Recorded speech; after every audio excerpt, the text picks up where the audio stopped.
प्रिय विद्यार्थियों, व्यष्टि अर्थशास्त्र की श्रृंखला में BA first year, MA previous और एमए फाइनल कॉम्प्रिहेंसिव के पेपर में उपयोगी इस लागत की अवधारणाओं के वीडियो में आप सभी का स्वागत है। ये वीडियो इंग्लिश और हिंदी दोनों माध्यम के विद्यार्थियों के लिए उपयोगी हो, ऐसा प्रयास मैं कर रहा हूँ।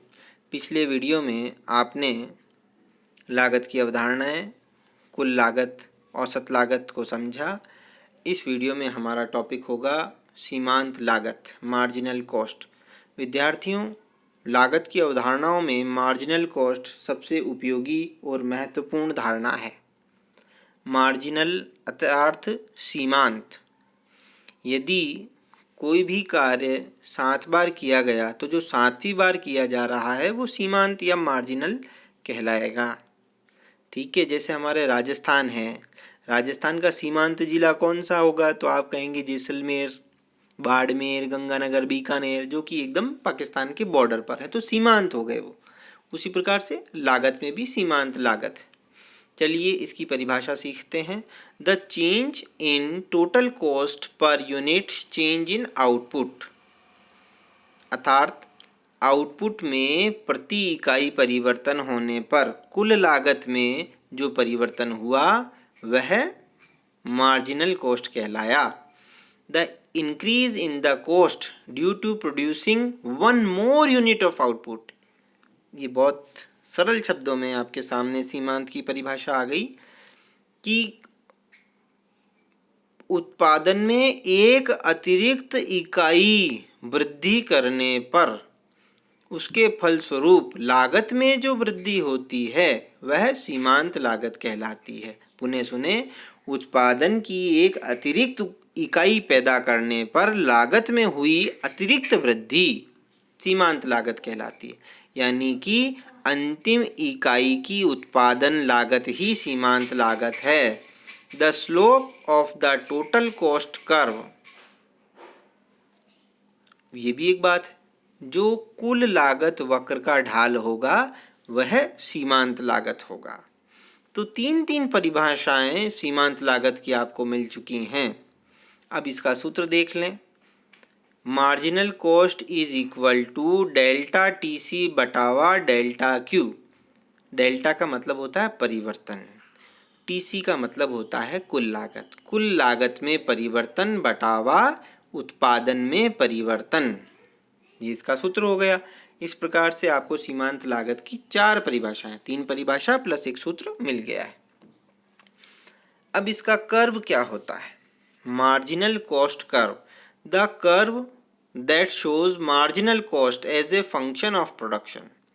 वह वक्र जो सीमांत लागत को उत्पत्ति के फंक्शन के रूप में दर्शाता है, वही सीमांत लागत कर्व या एमसी कर्व कहलाता है। अब यहाँ पे इंडिपेंडेंट वेरिएबल और डिपेंडेंट वेरिएबल क्या होगा, यानी एक्स अक्ष पर और वाई अक्ष पर क्या लिखा जाएगा? तो the independent variable is output, यानी कि स्वतंत्र चर होगा उत्पत्ति, 1, 2, 3, 4 जितनी भी उत्पादन की इकाइयाँ। The dependent variable is marginal cost, और जो आश्रित चर होगा वह होगा सीमांत लागत। आइए अब हम सीमांत लागत का वक्र बनाते हैं।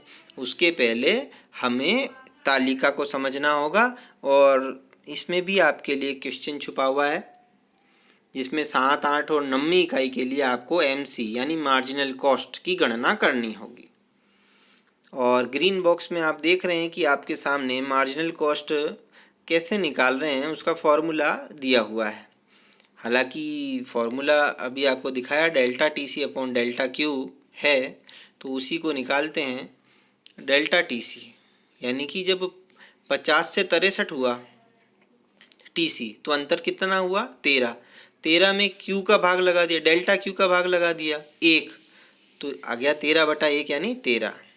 अब 63 से 71, 63 to 71 हो गए 9 हुए नहीं 8 में ये आपकी मार्जिनल कॉस्ट आ गई 8, है ना।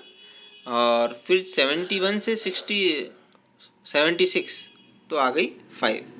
इस प्रकार से आगे चलते जा रहे हैं। अब ये मिसिंग फ्रीक्वेंसी क्या है, इसकी गणना आपको करनी है। अब मैं आपको बता देता हूँ क्या है। 44, 59, 81।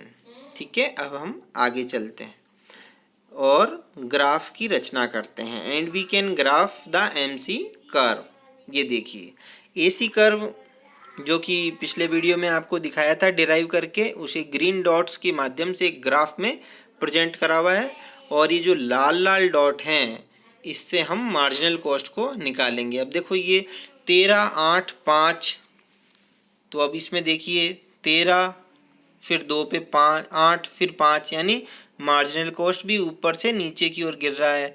फिर 5 के बाद में वापस ये 6, फिर 8, इस प्रकार से 6.4, 14.6, 33, 44, 59, 81, 146, 196, इस प्रकार से ऊपर बढ़ेगा। अब आप अपनी कॉपी में इसको बनाकर और फिर पूरा करने की कोशिश करें। चलिए मैं अभी आपको दिखा देता हूँ। सारे बिंदुओं को मिलाने पर इस प्रकार से हमारा एमसी कर्व बनेगा। अब इन दोनों के मध्य संबंध को समझिए। जो ग्रीन डॉट लाइन से एसी कर्व बना हुआ है वह एक यू आकार का है। अब एमसी को भी आप देखिए, स्टार्टिंग में ये 13, फिर 8, फिर 6 या 5 ऐसे नीचे गिरा, फिर ऊपर उठ गया, यानी ये भी यू आकार का है। लेकिन इसकी पीछे वाली जो भुजा है वो ऊपर की ओर बढ़ती हुई है, यानी कि ये थोड़ा बहुत राइट के आकार का लग रहा है और एसी बिंदु को न्यूनतम बिंदु से काटकर जा रहा है। अब हम इसकी समरी देखने से पहले ग्राफ का और एनालिसिस करते हैं। देखिए, जब एसी वक्र ऊपर से नीचे की ओर गिर रहा है 5वीं इकाई तक, तब एमसी वक्र एसी वक्र से नीचे, और 5वीं इकाई पर जब एसी वक्र न्यूनतम बिंदु पर है तब एमसी वक्र भी उसके बराबर है। और 5वीं इकाई के बाद में जब एसी वक्र ऊपर की ओर बढ़ रहा है तो एमसी वक्र उससे ऊपर। तो निष्कर्ष क्या निकला, जब एसी वक्र गिर रहा होता है तब एमसी वक्र उससे नीचे होता है। जब एसी अपने न्यूनतम बिंदु पर होता है तब MC is equal to AC होता है। और जब एसी वक्र ऊपर उठ रहा होता है तो एमसी वक्र उससे तेजी से ऊपर उठकर उससे भी ऊपर निकल जाता है। अब हम इसको आगे संस्थाबद्ध रूप से देखते हैं। Of course, the marginal and average cost curve must conform to the usual rules about marginal and average curves. यानी कि AC और MC के कुछ निश्चित नियम या रूल्स होते हैं जिनको वो फॉलो करते हैं।